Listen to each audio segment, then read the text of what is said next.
Halo, welcome back to Ulil Study Club by Fitriana Aulia. Nah, hari ini kita bakal belajar rekapan soal IPD. Ya, ini soal-soal IPD selama stase IPD ya. Bisa dipakai buat belajar ujian juga. Dan ini sebenarnya udah ada pembahasannya. Tapi karena aku tipe belajarnya itu lebih suka ngomong sendiri, ya udah biar lebih enak bisa dijadiin rekaman yang bisa didengerin kalau pas istirahat. Jadi aku sekalian rekam ini aja gitu. Oke, jadi ini soalnya nggak terlalu selengkap itu ya, karena ini namanya rekapan juga, nggak murni selengkap itu soalnya. Nomor 1, ini bagian endokrin. Wanita 22 tahun suntik insulin seumur hidup DM tipe 1. Dasar kelainan metabolik tersebut adalah DM tipe 1 itu kan absolute insulin deficiency. Gimana sih patogenesisnya dari DM tipe 1? Nah, kalau secara umum, DM tipe 1 itu kan kelainan metabolik di mana terjadi tingginya kadar gula dalam darah akibat sel beta pankreas yang tidak mampu memproduksi insulin. Jadi ini tuh biasanya kelainan genetik gitu ya. Nah, ketika sel beta pankreas nggak mampu memproduksi insulin, maka gula dalam darah itu nggak bisa diubah menjadi gula otot untuk disimpan dalam otot maupun dalam liver. Nah, akibatnya kadar gula yang terlalu tinggi dalam darah menyebabkan osmolaritas atau kepekatan dalam darah itu tuh terlalu pekat gitu. Nah, respon tubuh supaya darah itu nggak terlalu pekat oleh glukosa itu adalah dengan menciptakan rasa haus. Makanya pada pasien DM itu cenderung ada polidipsi, pasiennya gampang banget untuk haus. Nah, oke nih pasiennya udah minum banyak. Nah, minum banyak, oke, keenceran dalam darahnya lumayan terbantu ya. Tapi efek dari minum banyak itu kan dia juga poliuria ya, juga bakal jadi banyak pipis. Nah, terus gula yang ada di dalam darah pasien itu tuh nggak bisa masuk ke dalam sel kan. Nah, nggak bisa masuk ke dalam sel-sel tubuh, sel-sel otot, makanya sel-sel dalam tubuh itu tuh nggak bisa mendapatkan energi dalam bentuk glukosa. Makanya mereka ngerasa kelaparan selnya ini karena selnya nggak dapat makanan, padahal sebenarnya makanannya tuh banyak dalam darah tapi nggak bisa masuk aja. Respon tubuh itu adalah berupa rasa lapar gitu. Jadi tubuh mengirimkan sinyal rasa lapar dan pasien DM-nya ini tuh otomatis akan lebih mudah untuk makan, lebih banyak makannya. Nah, tapi balik lagi, sebenarnya kan masalahnya tuh bukan karena kekurangan sumber makanan, tapi makanannya aja yang nggak bisa masuk ke dalam sel kan. Jadi walaupun udah makan banyak, makanan dalam bentuk glukosanya itu tuh nggak bisa masuk ke dalam sel untuk energi bagi selnya. Otomatis sel-sel itu lama-lama bakal mati. Kalau sel-sel tubuh mati, maka manifestasi klinisnya adalah terjadi penurunan berat badan pada pasien DM. Jadi itu untuk patofisiologi secara umumnya. Nah, sekarang kita bisa lihat pada bagannya ini ya. Nah, sebenarnya DM tipe 1 itu tuh bisa didapat dari genetik maupun paparan environment.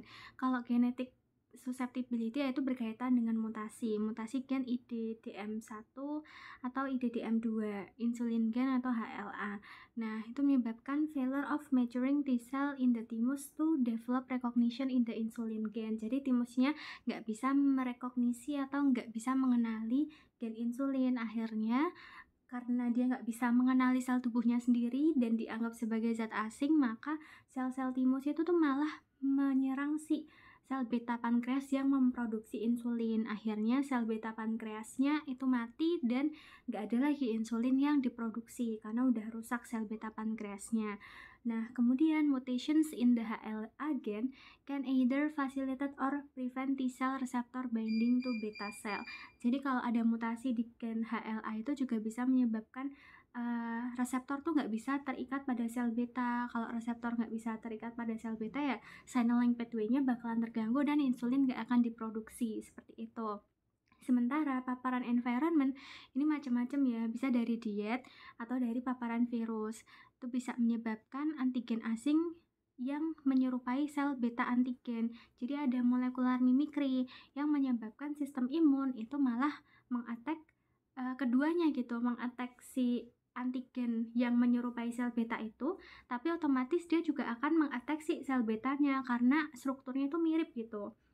Nah, kalau drug or toxin, ini streptozotocin nih dia banyak dipakai untuk menginduksi DM tipe 1 pada tikus ya. Banyak dipakai di penelitian juga. Nah, terus sama stres, repeated sickness, surgery, puberty itu akan merusak secara langsung sel beta pankreas. Nah, terus dia juga cukup untuk memapari si imun dalam tubuh tuh untuk juga ikutan menyerang sel beta pankreasnya. Nah, akhirnya terjadilah auto antibody ya kan. Kalau yang namanya si DM tipe 1 itu kan sebenarnya autoimun ya. Jadi terjadilah proses autoimun di mana sel-sel imun kita itu malah menyerang sel beta pankreas pada pasien DM tipe 1 ini. Nah, kalau dia diserang terus-menerus, ya otomatis dia bakalan merusak kan sel beta pankreasnya, dan akhirnya ya dia nggak bisa memproduksi lagi insulinnya gitu. Nah, terus ini nih, over time only less than 10% of original beta cells are still functional. Nah, yang menyebabkan terjadilah type 1 diabetes mellitus primary absolute insulin deficit. Tuh. Jadi, ini terjadi peningkatan proteolisis ya.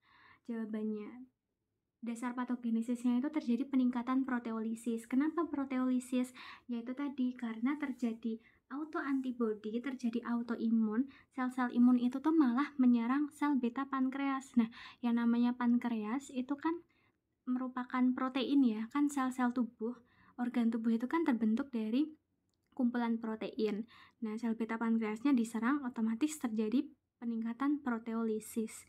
Seperti itu. Jawabannya adalah yang A. Nah, ini masuk ke soal diabetes mellitus tipe 2. Ini sasaran pengendalian DM. Oke, jadi ini adalah sasaran berapa sih target-target yang harus dicapai pada pasien DM gitu. Nah, ini sebenarnya udah ditulis ya di sini, di tabelnya ini parameternya. IMT-nya itu jelas IMT untuk ideal body weight ya, yaitu 18,5 sampai 22,9. Kalau misalkan kurang dari 18,5 dia disebut underweight atau terlalu kurus, dan kalau dia lebih dari 23 sampai 25 itu dia overweight, 25 dia nanti bakalan yang obes tipe 1, terus nanti kalau udah lebih dari 30 dia udah masuk ke obes tipe 2 gitu kan. Nah, jadi IMT-nya ya udah ingat aja IMT ideal manusia tuh berapa gitu. Nah, tekanan darah sistolik sama tekanan darah diastolik ini juga sama ya, dia kurang dari 140 dan kurang dari 90 ya, samalah kayak definisi tekanan darah normal yang nggak hipertensi gitu. HbA1c ini kurang dari 7 atau individual. Nah, ini HbA1c ini sebenarnya kan normalnya dia disebut nggak DM itu kalau di bawah 6,5 ya. Tapi kalau pada pasien DM targetnya itu kurang dari 7 gitu. Karena udah pasti dia bakal 6,5 gitu. Jadi targetnya kurang dari 7, walaupun untuk dikatakan dia sebagai DM itu HbA1c lebih dari sama dengan 6,5 tuh udah memenuhi kriteria itu gitu. Nah, glukosa darah prepandial kapiler itu 80 sampai 130. Nah, ini juga agak anomali ya. Kan yang kita tahu bahwa yang namanya glukosa darah prepandial itu kan berarti glukosa darah puasa. GDP normal itu kan sebenarnya yang dikatakan baik itu kan kurang dari 100 ya. Kalau misalkan dia kurang dari antara 100 sampai 126 itu sebenarnya 100 sampai 125 itu udah dikatakan sebagai dia glukosa darah puasanya terganggu gitu kan. Nah, tapi ya ini emang agak anomali ya, karena ya patokannya jangan pada umumnya gitu. Ini emang agak anomali yang ini. Memang targetnya itu 80 sampai 130 pada pasien DM. Terus glukosa darah 2 jam postprandial kapiler itu kurang dari 180. Nah, ini juga kan agak anomali sama definisi DM itu sendiri kan. Padahal kalau dia mau dibilang DM itu kan harus yang lebih dari sama dengan 200 itu kan udah dikatakan dia DM. Nah, tapi kalau sasaran pengendaliannya itu ternyata harus lower than the target gitu, lower than the definition of DM itself, jadi kurang dari 180. Kolesterol LDL ini kurang dari 100, terus kurang dari 70 bila resiko kardiovaskular sangat tinggi. Nah, ini sama ya, kolesterol LDL kan memang di mana-mana targetnya biar dikatakan normal itu kan kurang dari 100. Terus kolesterol HDL pada laki-laki lebih dari 40 dan pada perempuan lebih dari 50 gitu. Terus trigliserida ini juga sama ya, TG itu kan dia normalnya memang kurang dari 150 dan ApoB ini kurang dari 90. Jadi intinya semua parameter ini tuh sama sesuai dengan definisi masing-masing, kayak kolesterol dan anak-anaknya, tekanan darah itu kan sama. Yang beda ini yang tengah aja ini, yang HbA1c, glukosa darah puasa sama GD2PP ini yang beda. HbA1c-nya dia kurang dari 7%, glukosa darah pandrialnya preprandial atau puasanya itu 80-130 dan glukosa darah 2 jam postprandialnya itu kurang dari 180. Nah, 3 ini aja yang ingat yang agak beda, lainnya mah sama aja gitu. Sistol kurang dari 140, diastol kurang dari 90, IMT ya 18,5-22,9, LDL kurang dari 100 atau kurang dari 70 pada kardiovaskularis yang tinggi, TG-nya kurang dari 150, HDL laki-laki lebih dari 40 dan wanita lebih dari 50, serta ApoB yang kurang dari 90. Nah, lainnya sama ya. Nih, nah tujuannya itu tuh untuk mencapai sasaran atau target terapi ya. Nah, waktunya saat puasa per 1 jam, per 2 jam setelah makan, atau acak frekuensi minimal 1 kali per bulan. Ini untuk ngecek gula darahnya gitu. HbA1c-nya bisa diperiksa tiap 3 bulan. Terus glycated albumin bisa diperiksa tiap 15-20 hari. Gitu. Terus masuk ke faktor risiko. Seorang perempuan 20 tahun datang ke praktek Anda dengan keluhan sering kencing. Keluhan tersebut disertai mudah merasa haus. Kayak ada poliuri, ada polidipsi, sehingga sering minum. Menurut teman kerjanya, dia kelihatan lebih kurus dan pucat. Ada penurunan berat badan, padahal nafsu makan seperti biasanya, dan dia cenderung sering ngemil karena mudah lapar. Ada polifagi. Pasien bekerja sebagai karyawan perusahaan rokok kecil, belum menikah dan tinggal bersama kakeknya karena ibunya sudah meninggal 3 tahun yang lalu. Faktor risiko apa yang paling penting digali untuk memastikan diagnosis pada kasus tersebut? Oke, jadi karena dia udah menunjukkan gejala klinis klasik dari diabetes mellitus, yaitu ada poliuri, polidipsi, polifagi, dan penurunan berat badan. 4 gejala klasik udah terpenuhi, tapi usianya dia tuh masih 20 tahun kan. Nah, 20 tahun itu kan masih terlalu muda ya sebenarnya untuk dia dikatakan sebagai DM tipe 2, walaupun sebenarnya bisa aja dia mengalami DM tipe 2 tapi onsetnya tuh terlalu dini gitu. Jadi nanti masuk ke maturity onset diabetes of the young, masuk ke dalam kategori MODY. Nah, tapi balik lagi untuk kita membedakan apakah si perempuannya ini MODY, dia memang DM tipe 2 yang onsetnya terlalu dini di usia yang 20 tahun, atau sebenarnya dia ini tuh adalah DM tipe 1.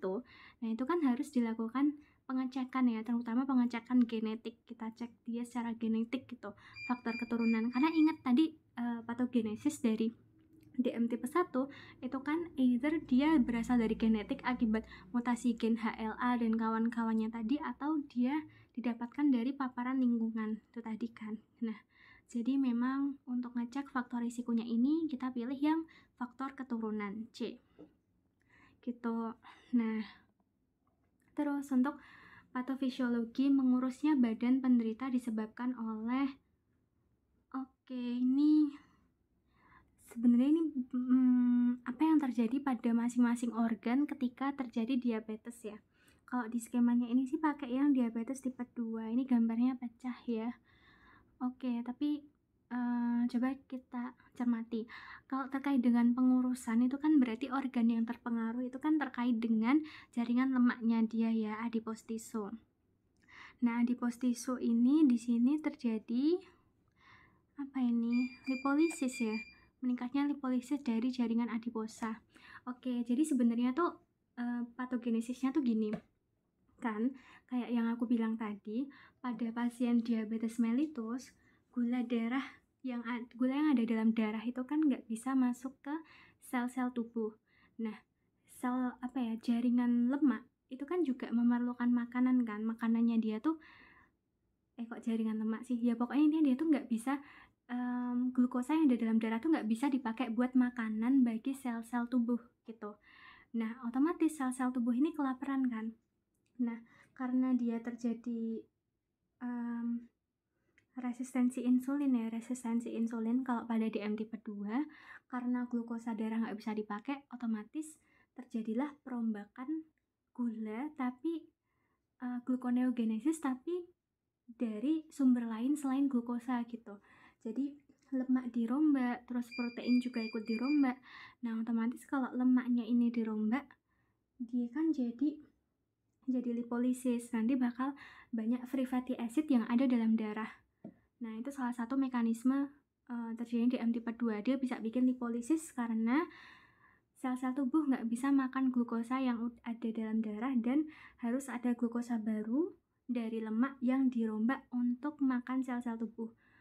Tuh, otomatis makin banyak gula dalam darahnya tapi terjadi lipolisis juga. Makanya pada penderita DM itu dia cenderung untuk kurus gitu karena terjadi lipolisis tadi.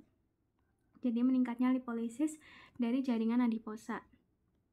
Kadar glukosa darah 2 jam setelah makan 450 mg per desiliter disebabkan oleh, oke, kita coba lihat ya, A terlalu banyak makan, ya enggak juga sih. Kalau misalkan dia metabolismenya bisa normal, dia makan, di sini kan enggak disebutin juga ya apakah dia terlalu banyak makan atau enggak gitu. Kalau misalkan dia terlalu banyak makan tapi fungsi insulinnya masih bagus, ya dia nggak akan setinggi itu gula darahnya. Yang B, terhambatnya glikogenesis, lipogenesis, glikolisis, nggak juga ya. Kalau glikogenesis sih bisa terhambatnya glikogenesis karena ya harusnya yang ada dalam darah itu bisa diubah jadi gula otot sebagai proses glikogenesis. Kalau misalkan dia nggak bisa, ya bermasalah juga. Ini bisa sih yang B ini. Tapi kalau lipogenesis enggak ya, karena kan glukosa tuh bukan hal yang membentuk lipid gitu. Jadi lipogenesisnya ini salah. Glikolisisnya ini juga enggak ada pengaruhnya ya. Kalau dia terhambat glikolisisnya ya malah bagus dong. Jadinya gula darah setelah makannya nggak terlalu tinggi gitu. Jadi yang B ini yang bikin salah itu lipogenesis sama glikolisisnya. Kalau yang C meningkatnya glikogenesis dan gluconeogenesis. Kalau gluconeogenesisnya meningkat, ya berarti kerja dari insulinnya bagus dong. Glukosanya bisa dibentuk jadi gula otot dan juga sel-sel lemaknya bisa dibentuk sebagai glukosa, gluconeogenesis. Berarti kan enggak ya. Terus kalau terhambatnya masuknya glukosa ke dalam hepatosit, nah ini benar ya, karena yang D ini kan adalah definisi dari glikogenesis gitu. Jadi karena dia terhambat, glukosanya nggak bisa masuk ke dalam hepatosit sebagai glikogen atau gula otot, maka kadar gula dalam darah itu tetap tinggi. Nah, kenapa bisa kayak gitu? Karena terjadi resistensi insulin. Insulinnya nggak kerja, atau bisa juga karena terjadi defisiensi insulin gitu. Ginjal tidak mampu mensekresi gula darah, ini juga bukan ya. Jadi jawabannya adalah yang D. Anak laki-laki 8 tahun, glukosa darah 180 mg per desiliter, reduksi urinnya plus 2, badannya tambah kurus padahal makan minum banyak. Kenapa dia sering kencing gitu? Oke, ini DM tipe 1 ya, karena dia glukosa darahnya itu tinggi, dia juga masih anak-anak, usianya 8 tahun, reduksi urin plus 2, dan badannya tambah kurus. Padahal dia makan banyak, polifagi tapi penurunan berat badan. Kenapa dia sering kencing ya? Karena kadar gula darah urinnya meningkat. Yang D, bener ya. Kalau karena banyak minum, ya ini bener juga sih. Tapi kan etiologi dasarnya kenapa dia banyak minum itu kan karena ada hemokonsentrasi dalam darahnya, karena darahnya ini terlalu pekat oleh glukosa kan. Nah, karena darahnya terlalu pekat oleh glukosa, makanya respon tubuh adalah tolong dong masukin banyak cairan ke tubuh biar darah nih nggak terlalu pekat oleh glukosa gitu. Makanya si anaknya jadi banyak minum gitu. Nah, jadi etiologi yang mendasari lebih ke arah kadar gula darah dalam urin meningkat gitu. Nah, balik lagi kalau misalkan dia jadi banyak minum, oke, untuk sementara nih kadar gula dalam urinnya ini udah termasking ya. Maksudnya kayak darah dalam tubuhnya ini tuh jadi kelihatan lebih encer gitu, padahal sebenarnya masih banyak juga glukosanya gitu. Nah tapi lama-lama ya respon fisiologis tubuh kan, kalau kita banyak minum otomatis banyak pipis juga gitu. Nah tapi ini bukan karena fisiologis tapi sifatnya patologis karena kadar gula darahnya itu meningkat gitu. Kemudian kriteria diagnosis DM. Kriteria, oh iya, kenapa dia kadar gula darah urinnya meningkat? Jadi kan di sini kan disebutkan ya reduksi urinnya +2. Nah, kenapa sih kok dia itu tuh bisa kadar gula darah dalam urin meningkat? Jadi gini, respon tubuh ketika dia terjadi gula darahnya terlalu banyak dalam darah, terus banyak minum, itu kan jadi banyak pipis ya. Sebenarnya pipis itu tuh tujuannya juga sekalian buat ikut membuang glukosa gitu, biar dia nggak terlalu banyak dalam darah. Nah normalnya kan yang namanya ginjal kita, glomerulus itu kan nggak bisa menyaring suatu protein-protein atau molekul yang ukurannya besar kayak glukosa, terus protein, darah gitu-gitu kan umumnya tuh dia bakal diabsorpsi lagi kan sama tubulus-tubulus di ginjal. Nah, tapi pada kondisi DM, kalau diperlukan ketika kadar gula dalam darah terlalu tinggi, ya otomatis tubuh bakal membuang kebanyakan gula dalam darah itu melalui urin gitu. Makanya pada penderita diabetes sering terjadi kencing manis atau gula itu tuh terdapat juga dalam urinnya gitu. Jadi gitu deh patofisiologinya. Oke, kriteria diagnosis DM ini macam-macam ya. Ini berdasarkan Perkeni 2019.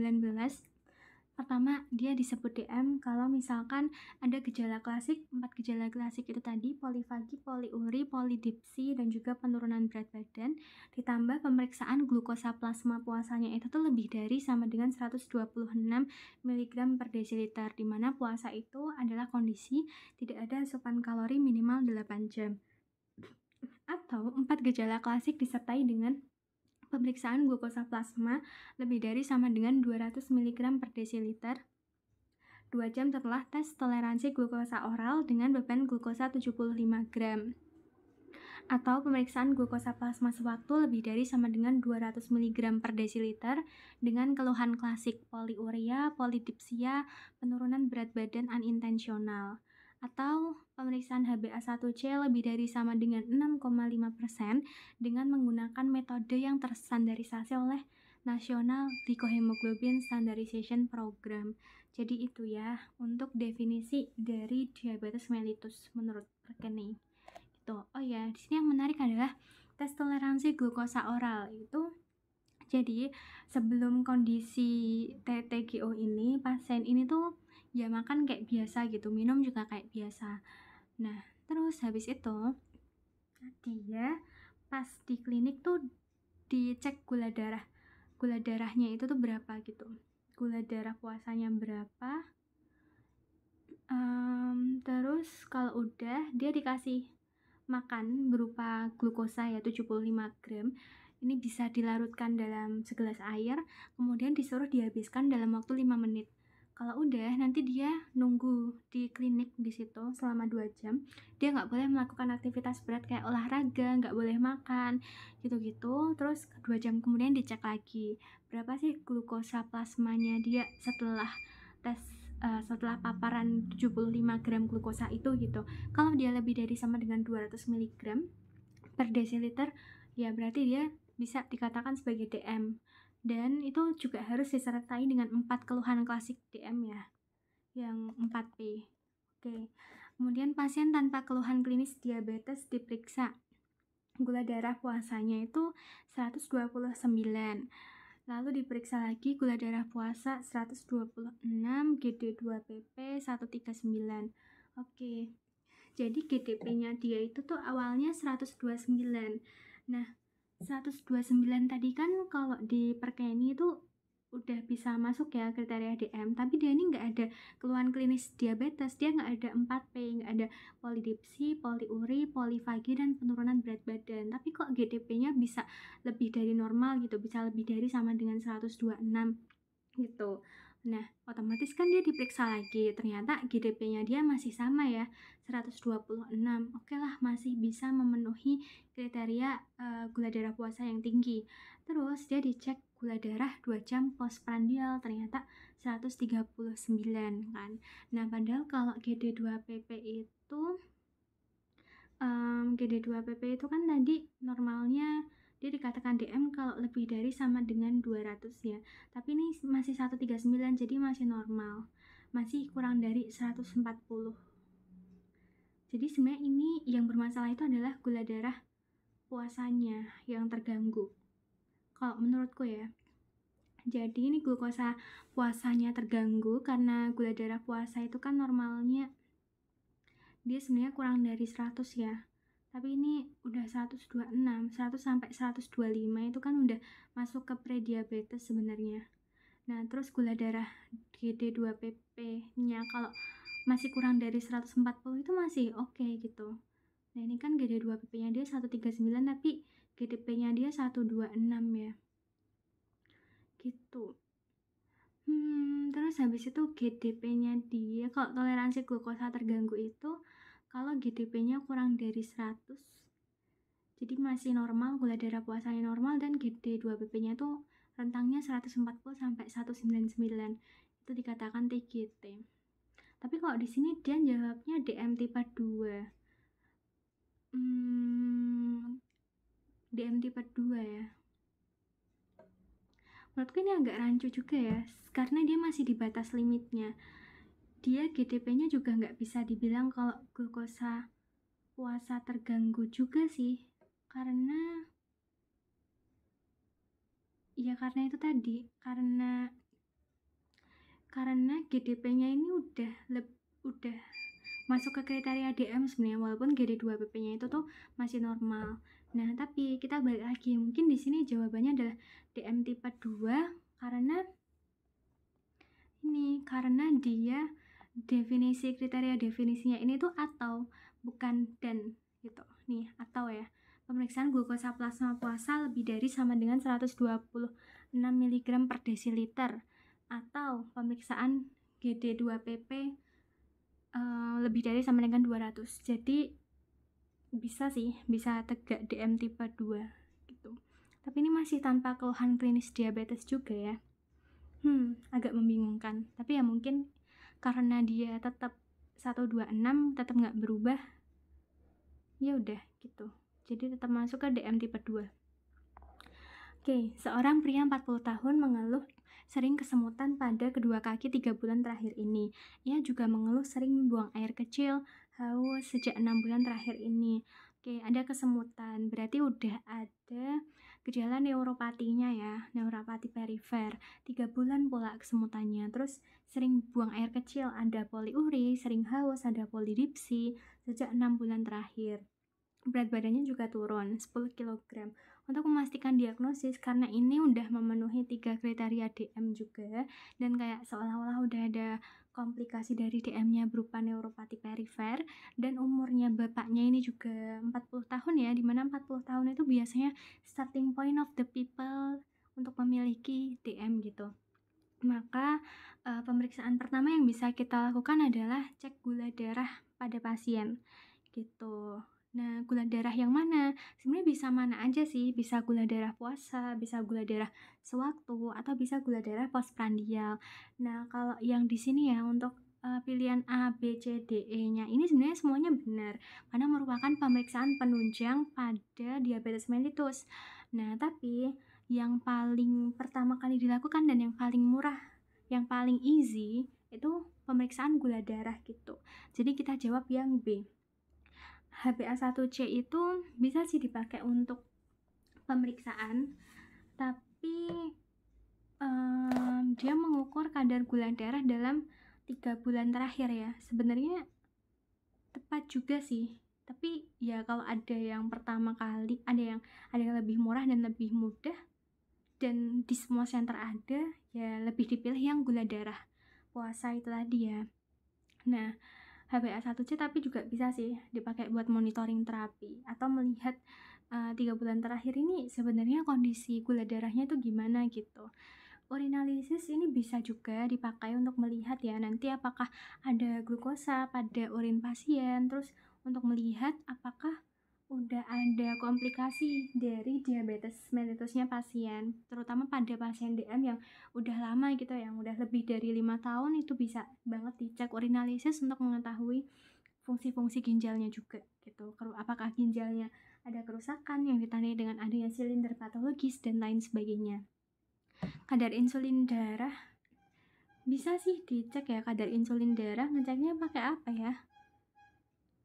Terus si peptide ini juga bisa dipakai, tapi sebenarnya si peptide ini dipakai untuk mengetahui tipe DM-nya gitu. Jadi DM-nya itu tuh DM tipe 1 atau 2 sih, karena gini, si peptide itu adalah sebuah protein yang dia itu dikeluarkan bersamaan dengan dikeluarkannya atau diproduksinya insulin gitu. Jadi mereka itu diproduksi barengan. Kalau insulinnya dikeluarin, otomatis si peptide-nya ikut keluar. Tapi kalau insulinnya nggak dihasilkan, otomatis si peptide ini nggak bakal keluar. Jadi kadarnya bakal rendah dalam darah. Jadi ini bisa dipakai buat nentuin tipe DM-nya. Misal pada DM tipe 1 kan terjadi kerusakan sel beta pankreas. Sel beta pankreasnya nggak bisa ngasilin insulin, otomatis si peptide-nya juga nggak bakal dihasilin dong. Otomatis kadar si peptide-nya dalam darah ini juga jadi turun atau bahkan nggak ada. Nah, dari situlah, dari mengukur si peptide ini, kita juga bisa mengetahui kadar insulin dalam darah gitu. Nah, tapi sebaliknya pada DM tipe 2, kok ada keluhan DM nih, kadar gula darahnya tuh tinggi, kita mau ngecek sebenarnya insulinnya ini tuh ada nggak sih? Ya udah, kita cek aja marker si peptide ini gitu. Kalau ternyata si peptide-nya tinggi dalam darah, oh berarti si peptide-nya ini dihasilin kok. Ingat, si peptide tadi dihasilinnya bareng sama insulin, berarti insulinnya aslinya juga masih tinggi dalam darah. Tapi kok kadar gula darahnya masih tinggi ya? Oh berarti insulin yang ada dalam darah ini itu resisten gitu, nggak bisa kerja. Walaupun dia ada banyak, tapi sel-sel tubuh tuh nggak bisa merespon dia nggak bisa kerja, dia nggak bisa mengubah gula dalam darah menjadi gula otot. Makanya masih ada manifestasi klinis dari DM. Jadi itulah fungsi dari si peptide gitu. Oke, lanjut. Pria 61 tahun pada pemeriksaan check up didapatkan glukosa darah puasanya 120, GD2-PP-nya 136. Mana di antara berikut ini merupakan diagnosis yang tepat? Oke, gula darah puasanya kan 120. Sebenarnya normalnya GDP itu kan kurang dari 100 ya. Nah, kalau misalkan dia 120, ya sebenarnya dia masih dalam batas normal. Dia nggak dikatakan DM juga, karena kalau DM itu kan harus lebih dari sama dengan 126. Tapi dia juga nggak ya normal juga, karena normalnya GDP itu kan kurang dari 120, kurang dari 100. Nah, jadi di sini kita bisa bilang, oke nih, glukosa darah puasanya dia udah mulai terganggu. Terus sekarang kita cek GD2-PP-nya dia. Ternyata GD2-PP-nya dia ini 136. Nah, 136, padahal kita tahu bahwasannya GD2-PP itu kalau dia dianggap normal kalau nilainya kurang dari 140. Nah, ini kan kurang dari 140 ya, masih 136 ya, berarti kan dia masih normal. Sedangkan kalau dianggap DM itu kalau dia lebih dari sama dengan 200. Jadi di sini glukosa darah puasanya terganggu, tapi glukosa darah 2 jam postprandialnya ini masih bagus, masih normal. Jadi diagnosis pada pasiennya ini adalah glukosa darah puasa terganggu gitu. Parameter laboratorium yang dipakai untuk izin jangka panjang DM. Izin, ini maksudnya mungkin untuk monitoring jangka panjang DM ya. Kalau ini jawabannya adalah HbA1c. Ya, karena HbA1c itu yang paling bisa digunakan untuk memonitor DM jangka panjang, yaitu waktunya 3 bulan gitu. Kenapa? Karena HbA1c itu tuh pemeriksaannya memeriksa seberapa banyak sih eritrosit tuh yang dilapisin sama gula. Jadi HbA1c itu memeriksa glikosilasi dari eritrosit yang terlapisi oleh gula gitu. Kan kalau misalkan kadar gula dalam darah itu tinggi, otomatis sel-sel darah itu tuh bakal dipenuhi oleh gula, atau sebutannya itu terglikosilasi gitu. Jadi dengan ngecek HbA1c ini kita bisa mengetahui gimana kondisi eritrosit kita dalam 3 bulan terakhir, apakah banyak gulanya atau enggak gitu. Nah, terus Seseorang memiliki kadar glukosa plasma puasa 129 mg per desiliter dan tanpa disertai gejala klasik diabetes. Pada hari berikutnya, glukosa plasma puasanya 126 mg per desiliter. Diagnosisnya adalah jadi ini dia kadar glukosa plasma puasanya 129. Dia udah lebih dari sama dengan 126 ya, berarti tegak untuk diabetes mellitus. Tapi tanpa disertai gejala klasik diabetes nih, nggak ada 4P.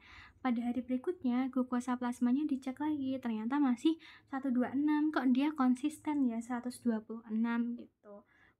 Glukosa darah puasanya gitu. Nah, ini bisa disebut sebagai diabetes tipe 2. Nah, ini sebenarnya soalnya sama ya kayak yang tadi gitu. Jadi kenapa kok setiap hari insulinnya dia tuh nggak bisa bekerja dengan baik, kenapa masih aja glukosa darah puasanya itu tuh tinggi gitu, berarti memang ada gangguan pada insulinnya dia gitu. Gitu sih. Ini diabetes tipe 2. Kalau diabetes tipe 1 ya sebenarnya bisa juga sih, cuma soalnya kurang lengkap ya, soalnya ini kurang lengkap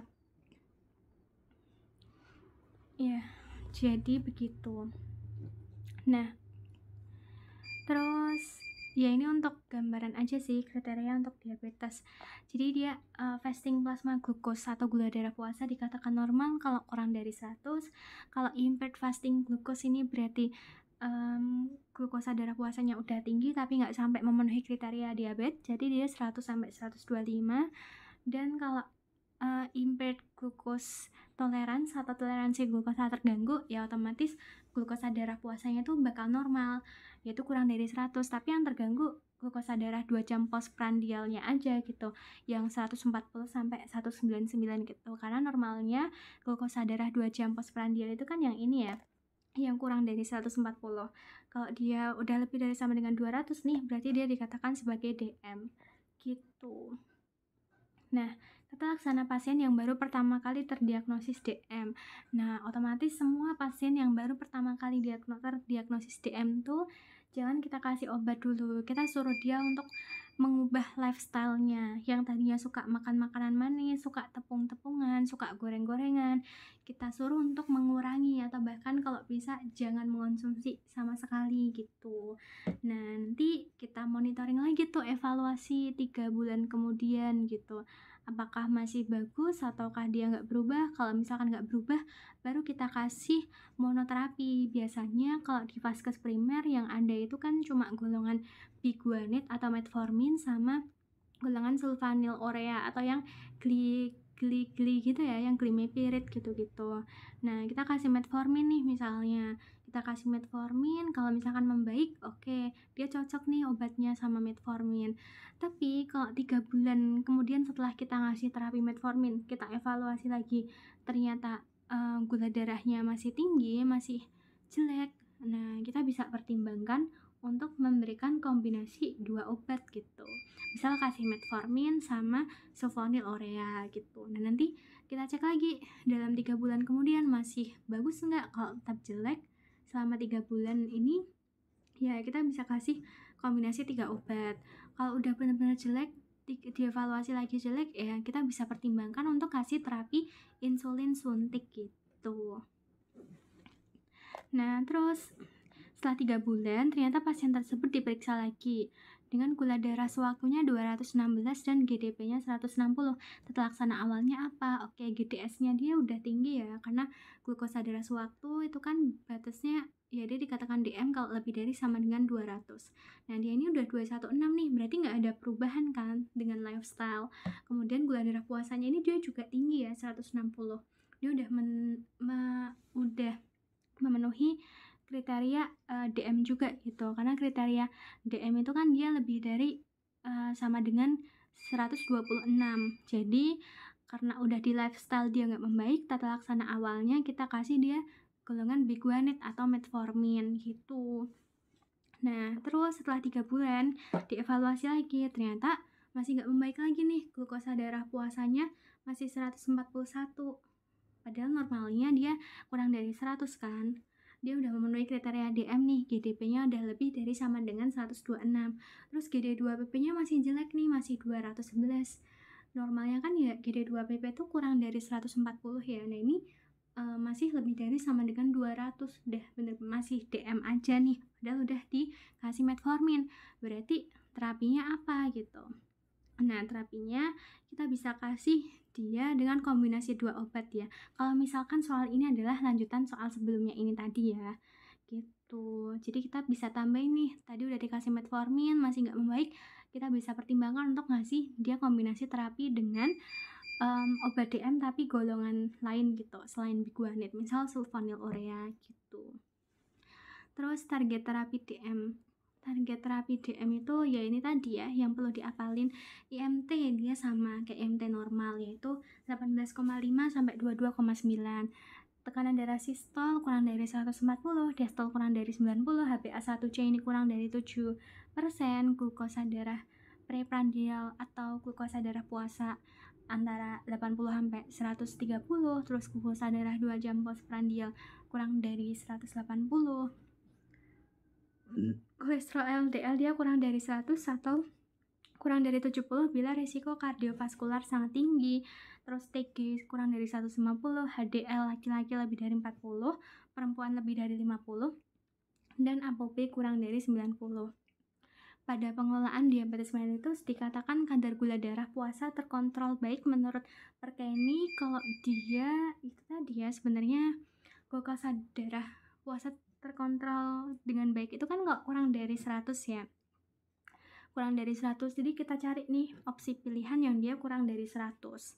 Berarti opsi A kita coret, opsi B kita coret, opsi D kita eksklusi. Nah antara opsi C sama opsi E yang mana ini? Nah kita pilih yang C. Kenapa yang C? Karena 80 kurang dari sama dengan 100, pokoknya antara 80 sampai 100. Kenapa nggak 90 sampai 100? Ya sebenarnya 90 sampai 100 juga masuk ke dalam kategori kadar gula darah puasa terkontrol baik ya, tapi ternyata 80 pun walaupun dia lebih rendah dari 90 dia masih tetap baik gitu. Nah ini menurut Perkeni juga kan dia 80 sampai 130 ya, jadi jawabannya adalah yang C. Nah kalau kurang dari 80 gimana? Kalau kurang dari 80 ya masih baik juga, tapi kalau nanti dia udah kurang dari 70, nah itu udah dikatakan dia hipoglikemi ya. Jadi yang aman ya tadi gula darah puasa 80 sampai 100 gitu. Oke, kriteria DM terkendali. Nah, ini tadi udah dibahas ya tadi di atas untuk tabelnya. Macam-macam bisa kriterianya, parameternya kita mau ngambil apa.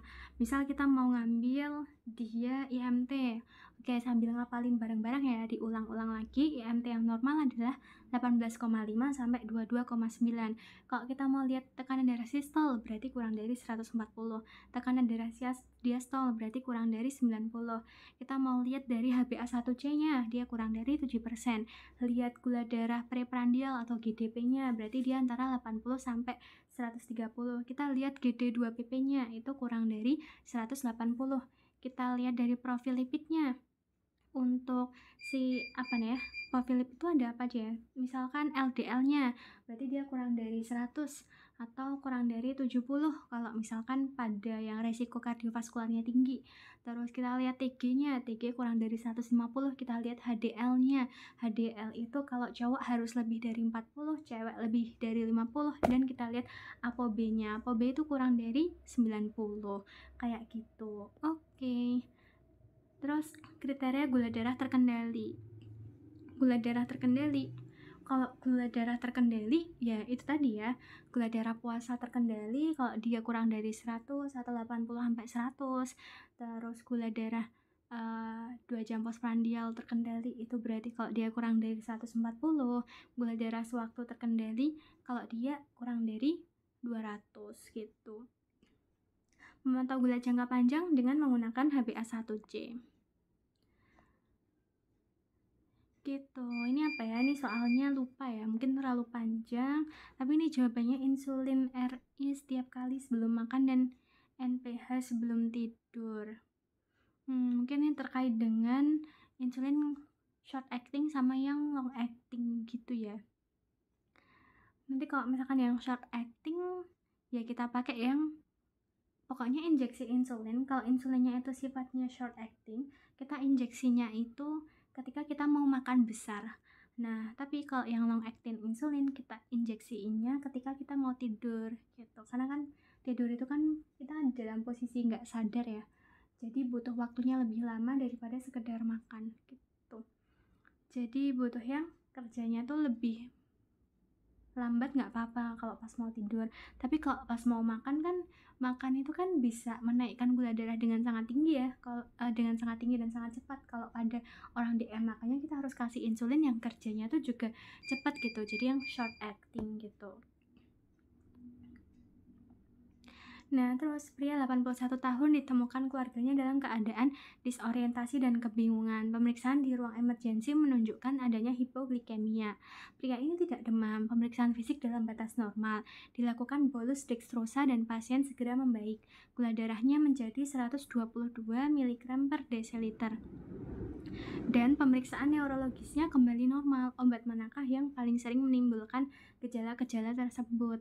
Oke, jadi ini udah tua ya, 81 tahun, dia hipoglikemia, disorientasi dan kebingungan. Tapi masih oke ya, maksudnya dia hipoglikemia berat tapi nggak sampai yang koma hipoglikemia. Setelah diberikan bolus dextrosa, dia membaik, gula darahnya udah naik dan pemeriksaan neurologisnya kembali normal gitu. Nah, ini biasanya yang menimbulkan gejala hipoglikemia itu adalah si sulfonyl urea. Nah, jadi perlu hati-hati pada orang yang dia konsumsi sulfonyl urea itu tuh harus beneran diperhatiin makanannya dia gitu, karena dia tuh bisa menurunkan kadar gula darah dengan sangat cepat. Jadi nggak boleh tuh pasien DM dia konsumsi obat hipoglikemiknya dia konsumsi konsumsi sulfonyl urea tapi dia nggak makan, itu tuh nggak boleh, karena sulfonyl urea ini tuh bikin hipoglikemianya tuh cepet gitu, efeknya tuh sangat kuat ya untuk dia bikin hipoglikemia, jadi tetap harus makan. Nah, ketika aku kasih PD kemarin tuh pernah ya nemu pasien di Bangsal, dia dulu masuknya di IGD ya karena hipoglikemia, karena dia itu tuh minum obat gula tapi tuh dia tuh lagi nggak mau makan gitu ya. Biasa kan kalau lansia itu tuh sering susah untuk makan gitu. Nah, jadi akhirnya dia malah hipoglikemia sampai harus dirawat inap. Nah, kenapa orang yang hipoglikemia karena konsumsi sulfonyl urea ini harus dirawat inap? Karena efek dari hipoglikemianya itu tuh bisa prolong gitu, bisa 24 sampai 72 jam. Jadi nggak boleh tuh kita memulangkan pasien hipoglikemia akibat konsumsi sulfonyl urea langsung dipulangin tuh nggak boleh, karena efek hipoglikemianya tuh bisa berkepanjangan. Nanti kalau kita pulangin di rumah dia bisa hipoglikemia lagi gitu. Jadi kita harus observasi dengan dirawat inap selama minimal ya itu tadi 24 sampai 72 jam sampai efek dari sulfonyl ureanya ini tuh udah benar-benar menghilang gitu. Nih ya, untuk efek samping dari beberapa obat dan cara kerjanya. Metformin dia itu biguanide ya, dia adalah insulin sensitizer. Jadi dia itu insulin sensitizer itu dia kerjanya itu meningkatkan sensitivitas insulin gitu. Nah, efek samping utamanya bisa dispepsia, diare, dan juga asidosis laktat. Jadi kalau orang yang ngerti ya, kalau kita kasih metformin pada pasien itu kalau bisa kita kasih vitamin B kompleks juga, terutama yang mau kita target ini tuh adalah vitamin B12. Kenapa sih? Karena yaitu tadi si metformin ini tuh dia punya efek samping di gastrointestinal, terutama di bagian lambung yang memproduksi yang memproduksi vitamin B12, sel parietal lambung ya. Nah, itu makanya produksi dari vitamin B12-nya itu bisa sangat terganggu. Makanya kalau kita kasih metformin, kalau bisa ya kita barengin dengan kasih vitamin B kompleks gitu, supaya nggak terjadi defiensi vitamin B12 akibat dispepsia yang disebabkan oleh metformin. Terus thiazolidinedione ini sama ya, dia juga insulin sensitizer. Jadi fungsinya dia itu adalah meningkatkan sensitivitas insulin, tapi efek sampingnya itu adalah edema. Makanya pada pasien CKD itu hati-hati pasien CKD, pasien CHF itu kan mereka rawan untuk terjadi edema. Jadi kontraindikasi untuk dikasih thiazolidinedion ini ya. Terus sulfonylurea. Sulfonylurea ini juga insulin sensitizer. Jadi dia juga meningkatkan enggak deh, kalau yang sulfonylurea ini dia itu meningkatkan sekresi insulin. Jadi dia itu insulin secretagogue atau insulin secretion agonis gitu. Jadi dia memicu produksi dari insulin, bantuin insulin untuk bisa diproduksi sama si sel beta pankreas. Nah, karena dia insulin secretagogue, jadi efek samping utamanya dia itu adalah hipoglikemia. Karena begitu dikasih golongan insulin secretagogue kayak si sulfonylurea ini, otomatis sel beta pankreas kita tuh bakalan diperas untuk bisa ngasilin insulin gitu. Nah, makanya insulinnya tuh bisa tiba-tiba tuh jumlahnya tuh terfluktuasi dalam darah gitu, jadi lebih banyak. Nah, jadi lebih cepat juga dalam nurunin kadar gula darah. Tapi ya itu tadi, efek sampingnya dia bisa hipoglikemia. Makanya nggak boleh kalau misalkan minum obat sulfonylurea tanpa makan, itu tuh nggak boleh ya, karena bisa bikin hipoglikemia. Terus golongan glinit ini dia juga insulin secretagogue karena dia meningkatkan sekresi insulin. Nah, nanti efek samping utamanya itu berat badannya naik dan juga hipoglikemia juga. Terus ada penghambat alfa glukosidase. Nah, ini kerjanya menghambat absorpsi glukosa. Jadi kerjanya dia itu ada di usus halus ya, tempat absorpsi dari glukosa. Kok usus halus? Bukan. Kalau menghambat absorpsi glukosa, dia benar di usus halus gitu. Nah, efeknya apa? Efeknya karena si glukosanya ini tuh diabsorpsi. Jadi tuh gini, yang diabsorpsi itu kan glukosa ya. Glukosa itu kan merupakan monosakarida yang ada di usus. Oke, kalau misalkan monosakaridanya dihambat diabsorpsi oleh usus dan usus cuma bisa nyerap polisakarida, maka monosakarida yang nggak diabsorpsi ke dalam darah ini, dia tuh bakal dipakai bakteri untuk makan gitu. Bakteri dalam usus seneng nih, wah ada monosakarida, ada glukosa di dalam usus yang nggak kepake, ya udah kita makan aja yuk gitu. Jadi memberikan makan bagi bakteri baik yang ada di usus. Nah, efeknya apa? Bakteri baiknya jadi banyak, dia berkembang biak. Terus efek sampingnya bakteri dalam usus itu kan dia sifatnya tuh bakteri gram negatif ya, kayak apa ya, kayak lactobacillus gitu-gitu, Escherichia coli. Nah, terus efek sampingnya dia juga bisa menghasilkan gas kan, bakteri-bakteri itu. Nah, makanya efek sampingnya adalah flatulen atau kentut dan juga tinjanya lembek karena bakterinya berkembang biak banyak di situ, bakteri baiknya banyak. Jadi dia lebih bagus juga dalam mencerna makanan-makanan atau serat-serat yang ada dalam situ ya. Jadi tinjanya jadi lembek dan juga flatulen. Itu efek samping dari penghambat alfa glukosidase. Terus penghambat DPP4. Penghambat DPP4 ini dia meningkatkan sekresi insulin dan menghambat sekresi glukagon gitu. Jadi dia double ya kerjanya.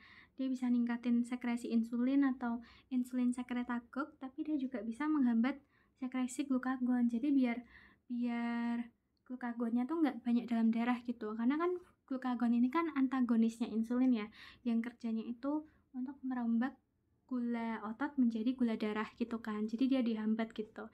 Nah, nanti efek sampingnya itu adalah sebah dan muntah. Terus untuk penghambat SGLT2 inhibitor ini cara kerjanya dengan menghambat reabsorpsi glukosa di tubulus distal gitu. Jadi kan kita tahu bahwa tubulus distal ginjal itu kan fungsinya untuk reabsorpsi glukosa dan juga elektrolit atau hal-hal yang masih diperlukan dalam tubuh gitu kan.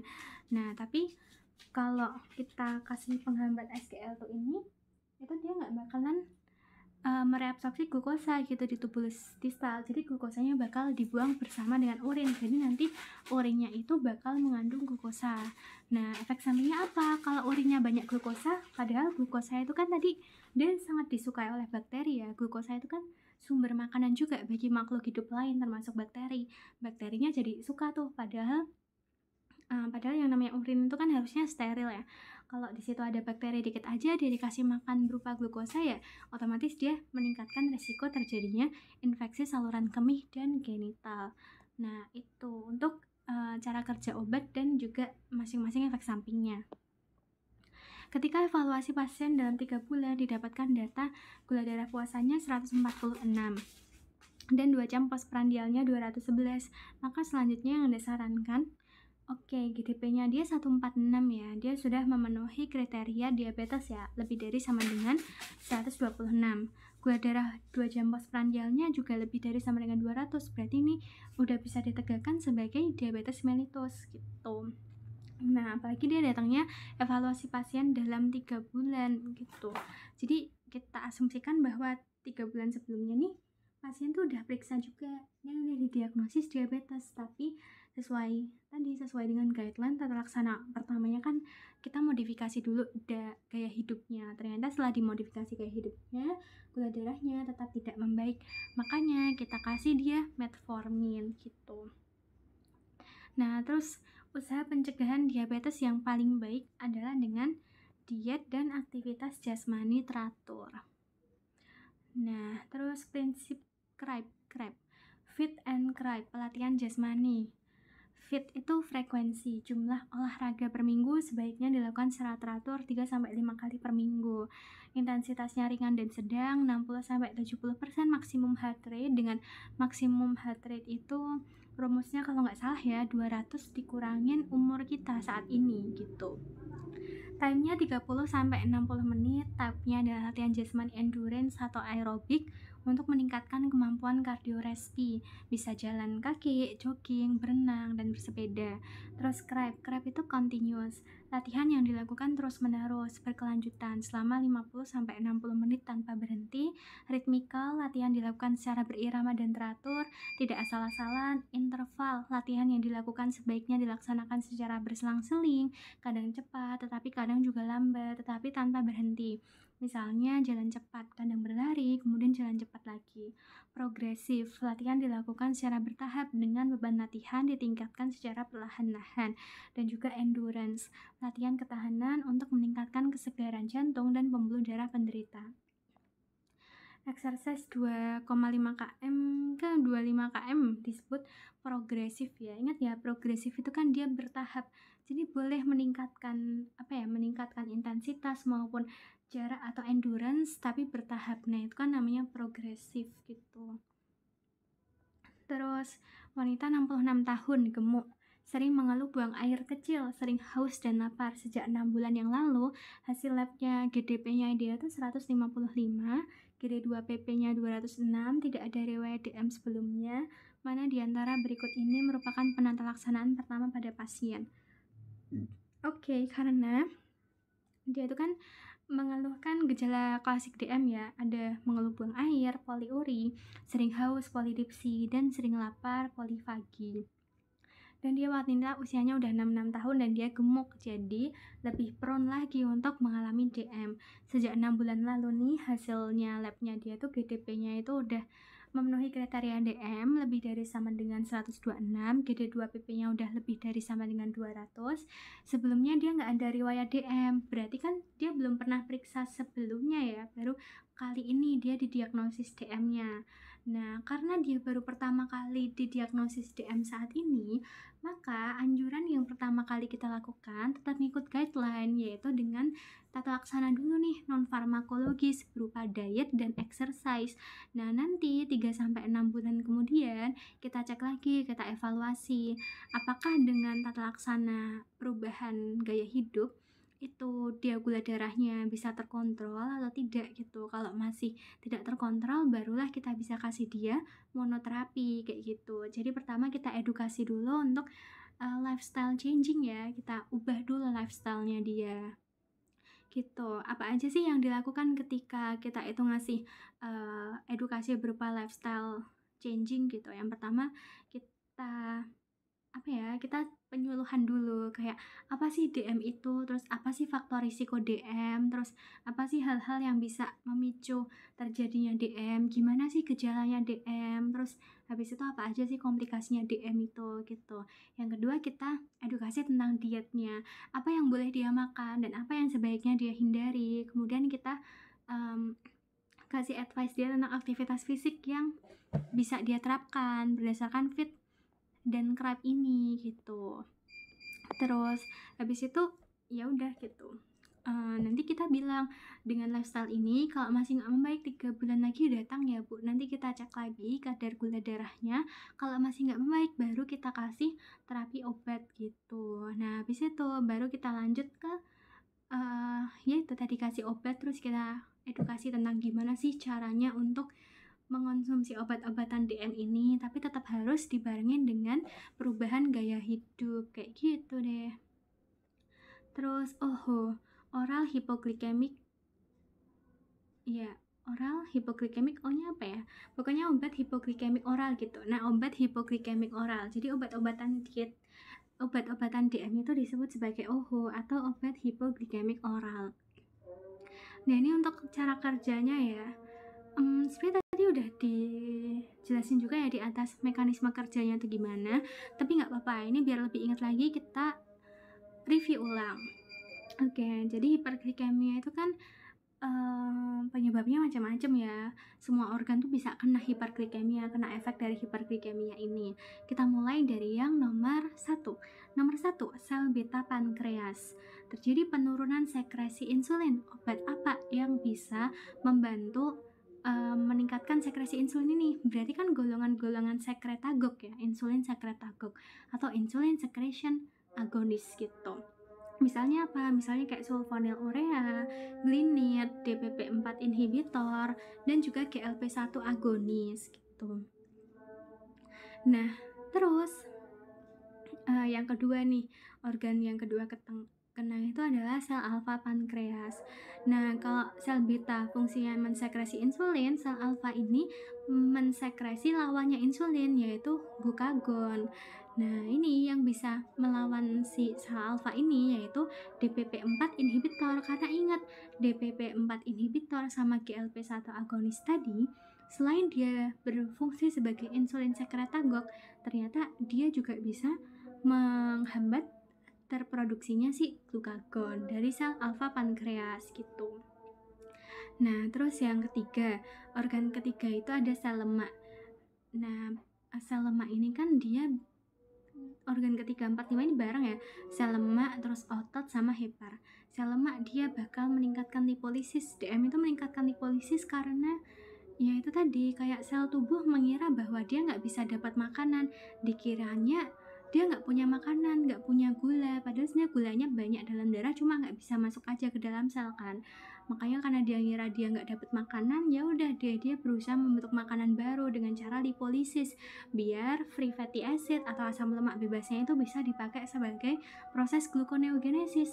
Nah padahal kan berbahaya ya kalau terjadi gluconeogenesis, padahal aslinya kadar gula dalam darahnya itu udah tinggi gitu. Nah, nanti nambah-nambahin gula aja nih, makanya dihambatlah tuh lipolisisnya oleh metformin, otot penurunan utilisasi glukosa.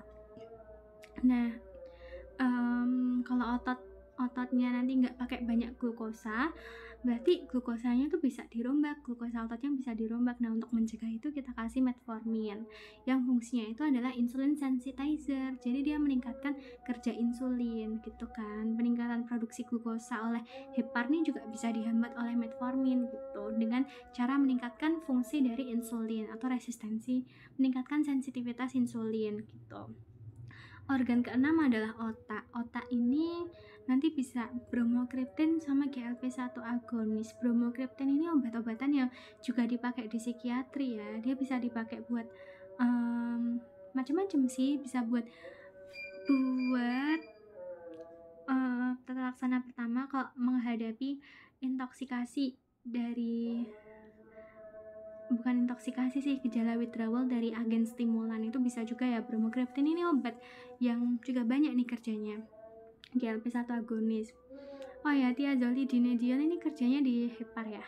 Oke, terus habis itu organ ketujuh ada si kolon atau mikrobiota. Nah, di sini yang berperan adalah probiotik dan prebiotik. Kenapa mereka ikut berperan? Karena yaitu tadi, probiotik itu kan bakteri baiknya, prebiotik itu kan makanan dari probiotiknya. Kalau makin banyak probiotiknya, makin banyak bakteri baik dalam ususnya, itu kan bisa bantu kita untuk konsumsi gula yang ada dalam darah gitu, gula yang masih ada dalam usus gitu, biar gula dalam usus tuh nggak terlalu banyak yang diabsorpsi pada darah gitu. Dan nanti bakal dibantu juga nih sama si alpha glukosidase inhibitor tadi, yang fungsinya adalah dia itu tuh meningkatkan menghambat absorpsi glukosa. Jadi biar glukosa yang sifatnya monosakarida itu tuh nggak diabsorpsi ke dalam darah, biar nanti glukosa dalam darahnya itu nggak tinggi, dan monosakarida alias glukosa yang masih dalam usus itu tuh bisa dipakai buat makanan bagi probiotik gitu. Jadi ini gitu, simbiosis mutualisme ya antara probiotik dan juga alpha glukosidase inhibitor ini gitu.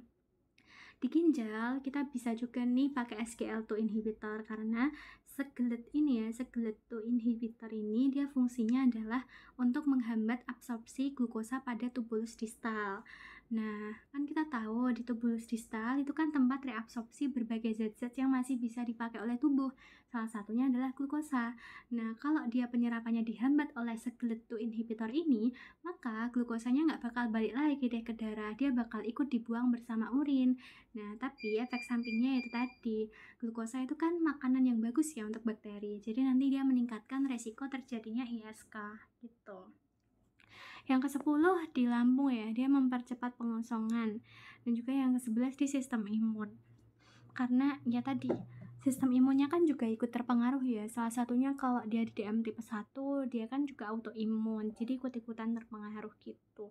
Bisa ikut-ikutan bikin resistensi insulin, atau yaitu menyerang si sel beta pankreasnya gitu. Nah, terus inkretin. Nah, ini inkretin ya.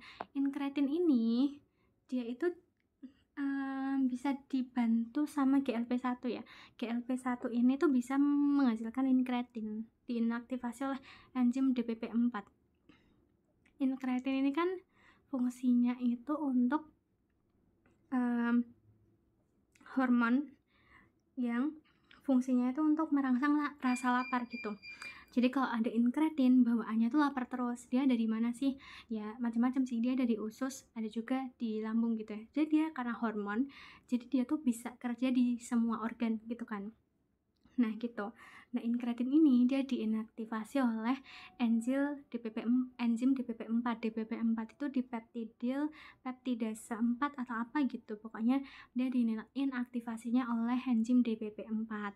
Nah, efek sampingnya kalau inkretin ini aktif di lambung, dia itu tuh bakal menurunkan gastric emptying gitu. Jadi menurunkan gastric emptying, pengosongan lambung itu tuh jadi lebih lambat. Iya ya. Terus di heart rate dia efeknya adalah GLP-1. Bentar, GLP-1 itu enggak, jadi itu gini. Inkretin itu kan dia bikin orang lapar. Kalau di lambung otomatis dia mempercepat pengosongan lambung gitu kan.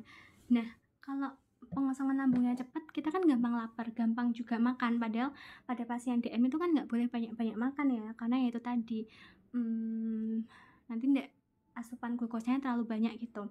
Nah, si inkretin ini tuh salah satunya bisa dihambat sama si DPP4 inhibitor. Yaitu apa DPP4 inhibitor ini?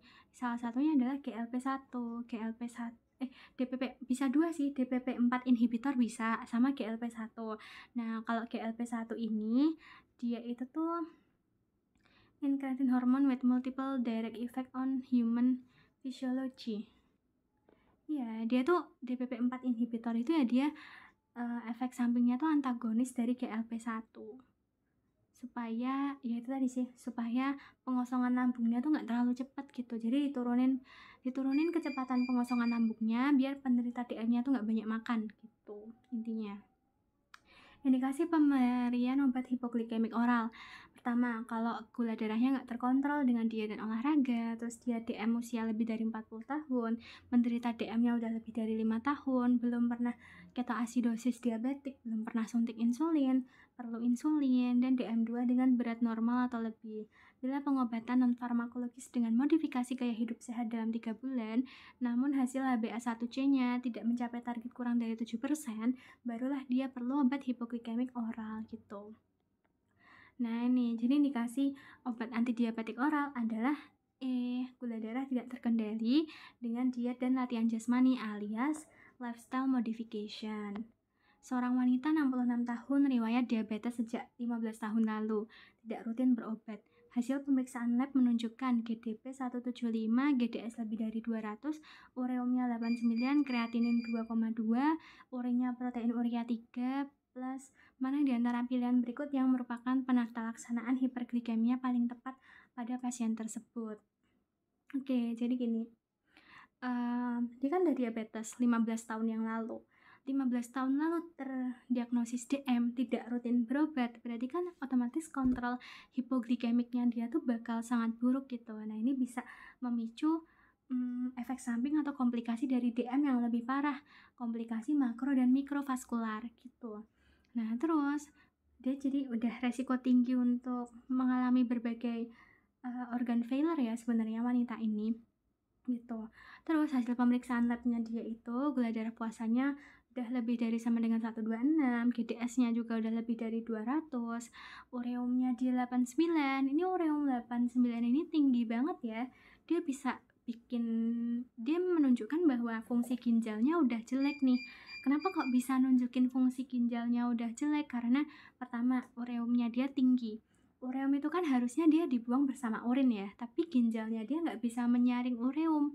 Ginjalnya dia udah rusak fungsi penyaringannya, makanya kadar ureum dalam darahnya ini tuh tinggi banget gitu. Ini bisa bahaya, bisa bikin encephalopathy uremicum gitu. Terus kita lihat kreatininnya dia.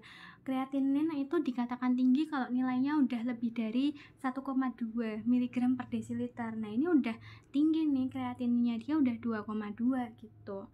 Jadi udah ada peningkatan kreatinin, udah ada tanda-tanda kerusakan ginjal. Terus urinnya dia protein urea plus 3. Nah, ini menunjukkan bahwa benar kan, fungsi ginjalnya dia udah jelek gitu, ureumnya nggak bisa kebuang, terus protein yang harusnya dia bisa disaring malah nggak tersaring dan akhirnya ikut terbuang bareng urin. Nah, ini kan udah menunjukkan DM dengan komplikasi gitu. Nah, maka mana di antara pilihan berikut yang merupakan penata laksanaan hiperglikemia paling tepat pada pasien? Jawabannya adalah dengan pemberian insulin gitu. Untuk obat-obatan oral hipoglikemik lain itu nggak dipilih ya karena dia tuh juga nggak rutin berobat gitu, jadi percuma juga sih sebenarnya kalau dikasih obat oral kalau dia nggak rutin berobat ya kan. Jadi gitu. Nah, indikasi absolut pemberian insulin ini bisa renal insufficiency, kita kasih insulin gitu. Nah, ini untuk indikasi temporernya kalau gagal mencapai sasaran dengan penggunaan kombinasi OHO. Terus dekompensasi metabolik, ada gejala klasik diabetes, penurunan berat badan walaupun udah mendapat terapi OHO tapi di HbA1c-nya lebih dari 9%, terapi steroid dosis tinggi, perencanaan operasi, dan beberapa kondisi tertentu. Gangguan fungsi ginjal nih ya, ini indikasi, termasuk salah satu indikasi dari pemberian insulin gitu. Masih banyak nggak ya ini? Oke, kayaknya bentar lagi ya, karena udah masuk komplikasi. Efek samping metformin. Metformin itu salah satunya dia bisa menurunkan berat badan ya. Jadi metformin itu bagus juga untuk pasien DM dengan obesitas karena dia bisa menurunkan berat badan. Karena ya tadi dia mencegah terjadinya lipolisis juga gitu. Tapi dia juga bisa bikin gangguan pencernaan ya, karena dia mengganggu fungsi sel parietal pada lambung gitu. Dan jika dia resiko asidosis laktat, bisa bikin dispepsia, bisa bikin defisiensi vitamin B12 gitu. Dan dia kontraindikasi pada gagal ginjal kronis, asidosis, hipoksia, dan dehidrasi. Gangguan saluran pencernaannya seperti dispepsia, diare, asidosis laktat, dan lain-lain. Nah, ini ya untuk penjelasan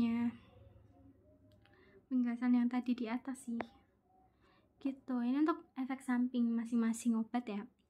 Metformin dia itu insulin sensitizer, dia menurunkan gluconeogenesis dan menurunkan glycogenolysis juga. Terus efek samping utamanya dispepsia, diare, asidosis laktat, defisiensi vitamin B12. Tiazolidinedion dia itu insulin sensitizer juga, contohnya adalah pioglitazone. tapi efek sampingnya adalah edema, peningkatan BB, peningkatan massa adiposa, dan memperberat CHF karena retensi cairan. Makanya thiazolidinedione alias pioglitazone ini gak boleh dikasih buat orang-orang CKD maupun CHF ya, hati-hati. Sulfonylurea golongan glikli, glipizid, glibenclamid, gliclazid, glimepiride itu adalah insulin sekretagog. Jadi dia menurunkan gula darahnya bisa sangat cepat, jadi bisa bikin hipoglikemia, dan bagusnya dia bisa menaikkan berat badan ya. Jadi kalau ada pasien DM tapi dia terlalu kurus, kita bisa kasih dia sulfonylurea. Kalau pasien DM tapi kegemukan, kita bisa kasih dia metformin gitu. Oh ya, for your information, metformin itu di Amerika dia juga banyak dikonsumsi secara bebas ya kabarnya, karena ya itu tadi bisa dipakai sebagai obat pelangsing gitu.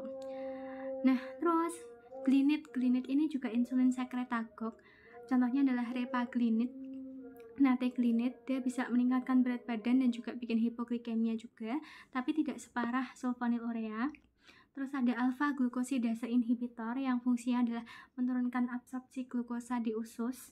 Contohnya adalah akarbos, tapi dia bisa bikin flatulen dan tinja lembek karena nanti monosakarida alias glukosanya buat makan bakteri. Terus DPP4 inhibitor ada linagliptin, bedagliptin, sitagliptin, saxagliptin. Dia itu meningkatkan sekresi insulin dan menurunkan sekresi glukagon. Tapi efek sampingnya dia bisa bikin sebah dan juga muntah. Terus SGLT2 inhibitor. SGLT2 ini fungsinya menurunkan absorpsi glukosa di tubulus distal ginjal, tapi efek sampingnya bisa penurunan berat badan, poliuria, dehidrasi, penurunan blood pressure, volume depletion, dan juga ISK dan genital. Kemudian apa ini, DLBS 3233 baru dengar juga ya. Dia mungkin obat baru ya, jadi masih dalam penelitian gitu. Nah, untuk waktu penggunaan OAD, obat antidiabetik, metformin ini bisa dikonsumsi sebelum atau saat atau setelah makan. Terus thiazolidinedione kayak pioglitazone tidak dipengaruhi makan, jadi konsumsi kapan aja bebas. Sulfonylurea, contohnya glimepiride itu 15-30 menit sebelum makan. Terus alpha glinit ini sesaat sebelum makan. Alpha glukosidase inhibitor, alpha glukosidase inhibitor ini contohnya adalah akarbos ya, yang dia kerjanya di usus tuh bisa saat suapan pertama. DPP4 inhibitor itu bisa sebelum atau saat makan, dan SGLT2 inhibitor bisa dengan atau tanpa makan. Wanita umur 44 tahun menderita nyeri kepala yang diobati sendiri dengan aspirin. Pasien juga mengkonsumsi cloporamid untuk DM-nya. Apa efek samping dari interaksi kedua obat tersebut? Aspirin dan chlorpropamid. Chlorpropamid tolbutamil masuk sulfonylurea first generation. Efek sampingnya adalah hipoglikemia, di mana si aspirin ini ternyata bisa meningkatkan aksi dari sulfonylurea. Udah dia bikin hipoglikemia, ditingkatkan lagi lah aksinya sama salisilat alias aspirin, ya otomatis makin lah tuh hipoglikemianya dia gitu. Kita masuk ke komplikasi DM. Seorang laki-laki 56 tahun datang dengan keluhan kelingking kaki kanan mengalami luka membusuk. Udah nekrosis ya, pasien mengalami sering haus, mudah lapar, sering pipis, kedua jemari tangannya sering kesemutan atau baal, lesu, mata berkunang-kunang, pucat. Nah, ini udah kondisi DM ya. Udah jelas DM nih, sejak 5 tahun penglihatannya makin berkurang, udah kena juga dia retinopatinya. Pada pemeriksaan fisik lensa matanya tampak putih seperti awan putih. Ayahnya dulu meninggal karena komplikasi. Pada pemeriksaan terlihat ruas tulang dari jari kedua betis tampak bekas-bekas luka yang menghitam. Hasil pemeriksaan lab darahnya Hb-nya 7 gram per desiliter. Terus dia ada anemia juga, GDP-nya dia 190. GD2-PP-nya ini 420, sangat tinggi ya. Urinnya dia reduksi merah bata, pH-nya 4,5. Apakah penyebab keluhan sering kesemutan pada jari tangan pasien tersebut? Oke, keluhannya ini kan adalah dia karena neuropati, diabetik polineuropati, karena meningkatnya sorbitol. Terus, apakah penyebab rendahnya kadar Hb pada pasien tersebut? Defisiensi Fe? Ya sih, defisiensi Fe dia juga bisa. Anemia chronic disease. Anemia chronic disease, kalau menurutku sih ini karena dia udah DM lama, komplikasinya udah macem-macem, jadi menurutku lebih ke arah apa ya, fungsi ginjalnya udah rusak ya. Dia udah diabetik retinopati, padahal yang kita tahu yang namanya ginjal itu kan salah satu fungsinya adalah menghasilkan enzim apa hormon sih yang eritropoietin itu ya. Eritropoietin itu kan dia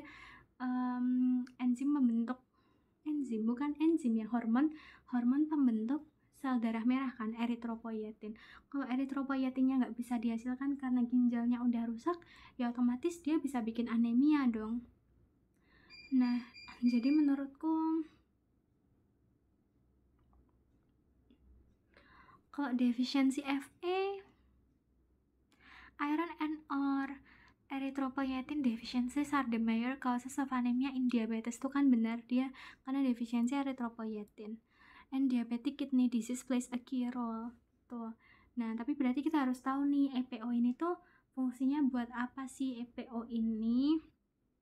Oh iya benar, dia bisa bikin defisiensi Fe. Jadi sebenarnya agak serba salah juga ya untuk orang DM ini. Kalau EPO-nya dia habis, Fe-nya defisiensi, folatnya defisiensi, jadi anemia. Padahal kalau udah kena ginjalnya kan harus mengurangi konsumsi protein kan, kayak daging merah. Padahal daging merah itu kan sumber Fe yang baik ya, karena dia adalah sumber Fe yang tipe hem buat bentuk hemoglobin. Tapi harus dibatasin, padahal EPO-nya juga udah jelek gitu. Jadi pada pasien kayak gini biasanya kita injeksikan EPO gitu, untuk membantu ya biar EPO-nya banyak, terus EPO-nya bisa membentuk RBC, jadi nggak anemia lagi gitu. Oke, seorang laki-laki 60 tahun datang dengan keluhan pada saat mandi pagi. Tadi mata kanannya mendadak buta. Sejak 6 bulan yang lalu, dalam mata kanannya tampak seperti kabut putih yang semakin tebal, sehingga sekarang penglihatan mata kanannya menjadi kabur, tetapi masih dapat melihat benda-benda yang dekat. Selama pemeriksaan, tercium bau busuk yang ternyata berasal dari jari manis kaki kirinya yang luka memborok sampai tulangnya. Berarti udah gangren, udah nekrosis, udah jelek ya dia. Waktu ditanya, luka tersebut telah terjadi 1 tahun dan tidak dirawat karena tidak terasa sakit. Oke, dia udah kena PAD, udah kena komplikasi makrovaskular dan nggak ngerasa sakit. Dia nggak bisa ngerasain sakit. Berarti udah kena neuropati juga, udah kena komplikasi mikrovaskular juga. Mikrovaskularnya udah kena saraf sama udah kena matanya, makronya udah kena pembuluh darah kakinya ya. Terus, 10 tahun lalu gemuk, tapi sejak 2 tahun yang lalu badannya kurus walaupun makannya banyak. Dan hasil pemeriksaan laboratorium, urin plus, GDP-nya 250, GD2-PP 450, buta mendadak pada mata kanan, penderita mungkin disebabkan oleh koagulasi darah di retina, retinopati. Biasanya retinopati DM progresif, bukan mendadak. Koagulasi darah di retina ya. Kalau mata kanannya mendadak buta, agak bingung ya. Masalahnya tuh gini, 6 bulan yang lalu dalam mata kanannya itu kan udah tampak seperti kabut putih, makin tebal. Jadi sekarang penglihatan mata kanannya menjadi kabur, tapi masih dapat melihat benda-benda yang dekat. Cuma nih, tiba-tiba kok dia mata kanannya jadi mendadak buta. Gitu. Jadi menurutku kalau dia dibilang retinopati DM, ya bisa aja sih, karena udah dijelasin kalau 6 bulan sebelumnya udah ada abnormalitas di matanya gitu. Kalau koagulasi darah di retina, dia nggak begitu disebut ya, kayak resiko dia mengalami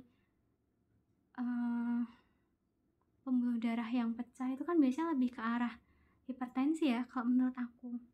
Jadi menurutku aku lebih setuju jawabannya retinopati sih gitu. Tapi ya kalau menurut kalian apa? Menurutku sih lebih ke retinopati ya. Apakah penyebab kelainan pada lensa mata pasien tersebut? Glikosilasi dan reaksi sorbitol pada kolagen lensa mata. Ya, dari tadi tuh kebanyakan nyebut-nyebut sorbitol ya kalau bahas komplikasi DM. Nah, ini mari kita coba lihat ya. Koagulasi, glikosilasi, dan reaksi sorbitol pada kolagen lensa mata. Hiperglikemia bikin dysmetabolism, di mana polyol pathway bikin sorbitolnya banyak gitu. Terus oxidative stress juga saling mempengaruhi dengan ini dan bisa bikin retinopati. Jadi intinya karena banyak sorbitolnya. Luka memborok di jari kaki kanan penderita dipacu oleh glukosa yang tinggi di cairan tubuh. Kalau ulcer, kekurangan nutrisi dan oksigen. Glukosa yang tinggi di cairan tubuh. Iya, bener sih, tapi glukosa tinggi di cairan tubuh kan lama-lama bisa bikin kekurangan nutrisi dan oksigen juga ya. Gitu. Oke, makanya pemicunya. Oke, jadi ini patogenesisnya dari diabetic foot. Kita pahami dulu. Hyperglycemia, polyol pathway, excess glucose enters polyol pathway, reduces the sorbitol which accumulates in cell, hexosamin pathway, excess glucose deflects GLS into the HP production of OTNEC which alter the Fs essential for cell function. Glycosylation AGA cause increasing cytogenetic dysfunction and inflammation, increase PKC activity, arterial thickening as a result of BBC invasion and smooth muscle proliferation, hypoinsulinemia, decrease insulin in blood, impairment of peripheral nerve repair mechanism, accelerated nerve deterioration, ischemia, oxidative stress, peripheral vascular disease and neuropathy, diabetic foot affected by ulceration and deformity associated with neurovascular disease in a person with diabetes.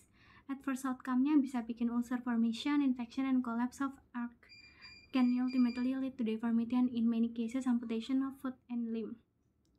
Charcot arthropathy, progressive and destructive arthropathy, localized inflammatory response and impaired vascular smooth muscle as a result of sensory, motor, and autonomic neuropathy. Breakdown of skin and soft tissue. Sensory and motor neuropathies result in inopportune loading of the foot, resulting in skin or soft tissue degradation. Healing is impaired due to the decreased blood supply as a result of microvascular damage. It can cause the ulcer formation, osteomyelitis, infection of bone, contagious spread of bacteria from superficial tissues, result in inflammation, exudate formation, and bone necrosis. Oke, jadi gini, luka memborok di jari kaki. Borok itu luka memborok ya. Luka memborok, kok menurutku udah kena infeksi ya. Borok itu kan bukannya mengandung pus ya. Bone necrosis, exudate formation, inflammation, luka. Kalau sekedar luka aja dia bisa dibilang ulcer sih. Tapi kalau udah memborok menurutku dia udah kena patogen, bakteri patogen yang virulen gitu menurutku. Jadi menurutku lebih ke arah C sih yang memicu. Tapi yang memicu ya, mengurusnya badan penderita disebabkan oleh meningkatnya lipolisis dari jaringan adiposa, defisiensi enzim yang tidak bisa merasakan pahit dan luka sulit sembuh, karbonic anhidrasa. Oke, soal terakhir tentang edukasi. Seorang perempuan 20 tahun datang ke praktek pribadi Anda dengan keluhan sering kencing. Keluhan tersebut disertai mudah merasa haus sehingga sering minum. Menurut rekan kerjanya, dia kelihatan lebih kurus dan pucat padahal nafsu makan biasa dan cenderung sering ngemil karena mudah lapar. Pasien bekerja sebagai karyawan perusahaan rokok kecil, belum menikah dan tinggal bersama kakeknya karena ibunya sudah meninggal 3 tahun yang lalu. Labnya GDP 253, GD2 PP-nya 530, urin reduksinya +3. Saran apa yang paling penting diberikan pada pasien dalam proses manajemen terapi? Oke, karena dia tipenya ada DM tipe 1, jadi yang harus dilakukan adalah latihan terapi mandiri menggunakan injeksi ya. Kalau yang A itu menurutku kurang tepat karena yang A itu lebih cocok dipakai untuk penderita DM tipe 2. Sementara ini kita suspeknya dia lebih ke arah DM tipe 1 karena dia udah lebih karena masih muda, walaupun bisa aja dia modi ya, makanya harusnya dilakukan pemeriksaan dulu apakah dia emang maturity onset diabetes of the young atau memang DM tipe 1. Tapi biasanya soal-soal kayak gini gak mau ribet, jadi lebih simpelnya dia lebih mengarah ke DM tipe 1. Makanya kita harus latihan terapi mandiri menggunakan injeksi. Kita edukasinya tentang itu, kayak gimana sih caranya nginjeksi insulin ini, lokasi mana aja yang bisa dipakai, terus harus berapa kali ganti jarum, terus nanti obatnya harus berapa unit, itu tuh perlu diedukasi karena susah loh. Maksudnya kayak pakai insulin itu tuh ada sebuah seni ya. Jadi setiap orang beda dan juga setiap orang tuh itu tadi setiap orang beda dosisnya. Terus harus dihafal juga gimana caranya, kapan kapan harus ganti jarumnya, di mana belinya, gitu-gitu tuh harus diedukasi gitu. Jadi menurutku yang ini jawabannya lebih ke B, latihan terapi mandiri menggunakan injeksi. Oke, jadi untuk yang versi diabetes mellitus cukup sekian. Nanti kita lanjut ke submateri lainnya, masih banyak. Oke, terima kasih sudah mendengarkan channel ini. Jangan lupa like dan subscribe.